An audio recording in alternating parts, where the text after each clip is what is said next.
કથા આપણે જાણીએ છીએ ઉત્તાનપાદ રાજા છે, એની 2 રાણીઓ છે. કથા આપણે જાણીએ છીએ, પણ એની અંદર વ્યાસજીએ જે રૂપક બાંધ્યું છે ત્યાં સુધી આપણી નજર નથી જતી. સાવકીમાં એ ઠપકો દીધો અને પછી ધ્રુવજી તપસ્યા કરવા ગયા અને પછી નારાયણને પામ્યા. આ કથા તો આપણે સૌ જાણીએ છીએ, પણ કથાનો આનંદ ત્યારે આવે જેમાં લખાયેલું છે એની વચ્ચે ન લખાયેલું વાંચી લઈએ, એનો આનંદ કથામાં. રીડ બિટવીન ધ લાઇન્સ, કથાનો આનંદ જ છે. ઉત્તાનપાદ રાજાને 2 રાણીઓ છે, એક સુરુચિ અને સુનીતિ. સુરુચિના દીકરો ઉત્તમ અને સુનીતિના દીકરા ધ્રુવ. બરાબર, એટલે સુરુચિ સાવકીમાં થઈ.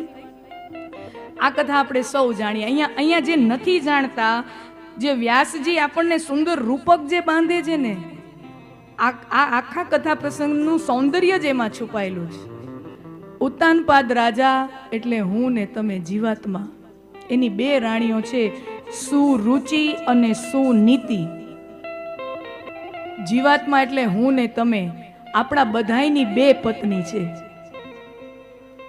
મારી ને તમારી 2ની 2 પત્ની છે, સુરુચિ અને સુનીતિ.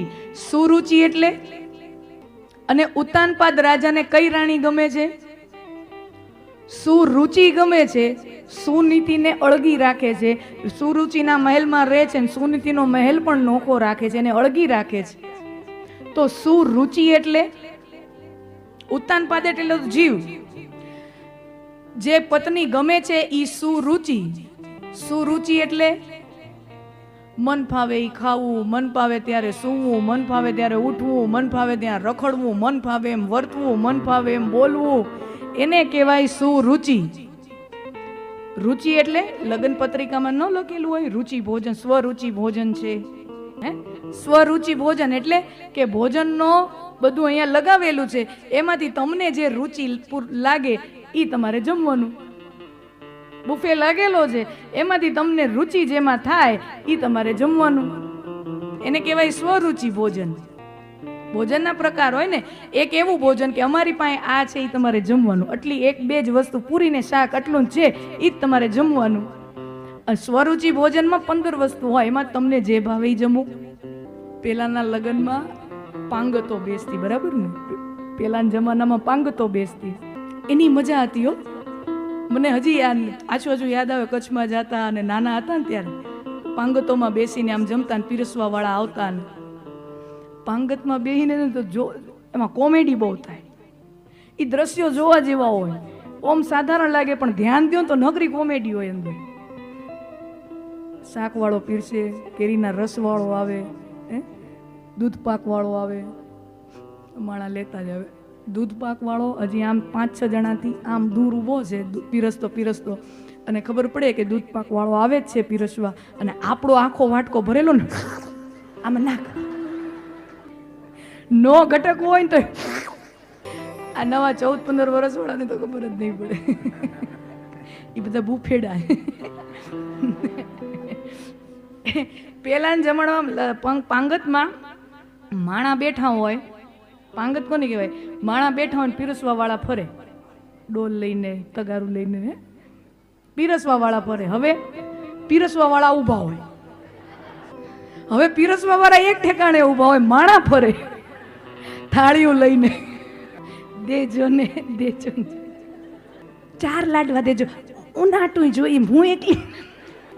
બરાબર કે નહીં? ઓલો પીરસવા વાળો 4 માંગો ને એટલે આમ જો, એકલીના નહીં, તું પીરન બાપા તારો ક્યાં બિલ પાટે. તો સુરુચિ એટલે મન ફાવે એમ કરવું, મન ફાવે એ ખાવું, મન ફાવે એ ઉઠવું, ત્યારે ખાવ, જેમ મન ફાવે તે, એને કહેવાય સુરુચિ. અને સુનીતિ એટલે અનુશાસનમાં રહેવું, ડિસિપ્લિનમાં રહેવું. હવે તમે વિચાર કરો, માણાને સુરુચિ ગમે કે સુનીતિ ગમે? જો વ્યાસજી શું કહેવા માંગે છે આ કથા દ્વારા, જે સાધારણ કથા આપણને લાગે છે સાધારણ નથી, એના લેયર્સ બહુ છે. સુરુચિ રાણી ગમે છે, સુનીતિ રાણી. સુનીતિ એટલે આટલા સમયે ઉઠી જવું જોઈએ, આટલું જ આપણે ખાવું જોઈએ, પેટનો એક ખૂણો ખાલી રાખવું જોઈએ, અને એમાં પણ આપણે અમુક પ્રકારનો ભોજન લેવો જોઈએ, અમુક પ્રકારનો ના લેવો જોઈએ, અમુક રીતે વર્તવું જોઈએ, અમુક રીતે બોલવું જોઈએ, અમુક પ્રકારના કપડાં પહેરવા જોઈએ. હવે તમે એવું વિચાર કરો, આટલું બધું ડિસિપ્લિન હોય, આટલું બધું અનુશાસન હોય, માણાને શું ગમે? શું રુચિ ગમે કે શું નીતિ ગમે? દરેક વ્યક્તિને મન ફાવે એમ શું રુચિ કરવી ગમતી હોય છે, શું નીતિ કોઈને ગમતી નથી. હવે જુઓ, અહીંયાથી વ્યાસજી અટકતા નથી. વ્યાસ આગળ શું લખે છે? સુરુચિનો દીકરો કોણ છે? ઉત્તમ. સુનીતિના દીકરા છે ધ્રુવ મહારાજ. જુઓ, સુરુચિનો દીકરોનું નામ શું રાખ્યું છે? અહીંયા જો, આ બધું જેમ તેમ નથી હો, ઇટ્સ નોટ રેન્ડમ કેરેક્ટરાઇઝેશન, આ બધું રેન્ડમ નથી. સુરુચિના દીકરાનું નામ ઉત્તમ રાખ્યું છે. કથા છે ને કે પેલા રાજા ખોળામાં સુરુચિના દીકરાને લઈને બેઠા હોય છે. ઈ કોણ? ઉત્તમ. આપણા ઋષિઓની, આપણા ભાગવતકારોની વિશાળ દ્રષ્ટિ તો જુઓ. ઈ એમ કહે છે સુરુચિ, રુચિનું જે ફળ છે, સુરુચિ પ્રમાણે જીવવાનું જે ફળ છે ને, ઈ ઉત્તમ છે, ઈ ગમે છે. It's a nice feeling. રુચિ પૂર્વક જીવવાનો ફળ શું છે? ઉત્તમ. એટલે સુરુચિનો ફળ એટલે દીકરો કોણ? ઉત્તમ. સુરુચિના દીકરાને સારો કીધો છે, ખરાબ નથી કીધો. ભોગને ખરાબ નથી કીધો. જોજો, ભોગના ફળને ખરાબ નથી કીધો, ભોગના ફળને ઉત્તમ જ કીધો છે. ભોગનું ફળ ખરાબ નથી, એને ઉત્તમ જ કીધું છે. પણ ઉત્તમ કેવું છે? એક ક્ષણ ભંગુર છે. કથા જેમ જેમ આગળ વધશે ને આ ધ્રુવ મહારાજની, ત્યારે ત્યારે આપણી એ વસ્તુ કનેક્ટ થતી જશે. એને ઉત્તમ શું કામ કીધા ને ઓને ધ્રુવ શું કામ કીધા? ઉત્તમ છે, એક ક્ષણ ભંગુર છે. અને વાત એ સાચી, કોઈ પણ ભોગ હોય ને, એક ક્ષણ ભંગુર જ હોય, એની મજા થોડીક વાર જ હોય. શ્રીખંડનો વાટકો ભરેલો હોય, આપણને શ્રીખંડ બહુ વાવતું હોય ને, શ્રીખંડનો વાટકો ભરેલો હોય, એક વાટકામાં શ્રીખંડ હોય ને ત્યાં સુધી કાંઈ મજા આવે? કાંઈ ફરક પડે? કોઈ અનુભવ થાય? ના. ઈ ચમચી લ્યો અને જીભના ચામડા ઉપર મૂકો શ્રીખંડને, ત્યારે મજા આવે, ત્યારે આનંદ આવે.